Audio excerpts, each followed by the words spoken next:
ഒരു 2-3 സ്ലോമോ വാക്കും ഒരു കറക്കവും അത്ര ഞാൻ പ്രതീക്ഷിച്ചുള്ളൂ. പക്ഷെ നമ്മൾ ഹാപ്പിയാണ്. ഒരു ഗ്രൂപ്പിക്കും അതുപോലെ ഗിഫ്റ്റ് കൈമാറുള്ള ഒരു സമയം കിട്ടിയിട്ടുണ്ട്. ഇത് കഴിഞ്ഞ് ഞാൻ നേരെ പോകുന്നത് തൃശ്ശൂർ വർക്കിലേക്കാണ്. നമുക്കിന്ന് റിസപ്ഷൻ വർക്കാണ്. ബ്രൈഡ് ചെക്കൻ്റെ വീട്ടിലെത്തുന്ന വരെ നമുക്ക് ടൈം ഉണ്ട്. ഞാൻ ഡ്രസ്സ് മാത്രം മാറ്റിയിട്ട് അതേ മേക്കപ്പിൽ തന്നെ നേരെ പോയിക്കൊണ്ടിരിക്കുകയാണ് കേട്ടോ വർക്കിന്. നമുക്കാണെങ്കിൽ കയ്യിൽ വളരെ കുറച്ച് സമയം മാത്രമേ ഉള്ളൂ. Just 45 minutes. സെക്കൻഡ് ബ്രൈഡിന്റെ അടുത്ത് നമ്മൾ എത്തിയിട്ടുണ്ട്. നമുക്കധികം സമയമില്ല അല്ലേ? കുറച്ച് ബ്രൈറ്റ് ആയിട്ടുള്ള ഓക്കെ, ഞാൻ അതൊക്കെ തീർന്നിട്ടില്ല.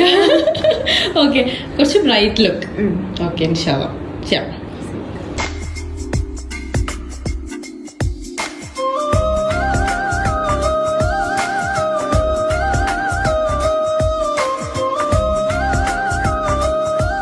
സോ വിതിൻ 45 minutes നമ്മൾ ഇവരുടെ കംപ്ലീറ്റ് ലുക്ക് ചെയ്തിട്ടുണ്ട്.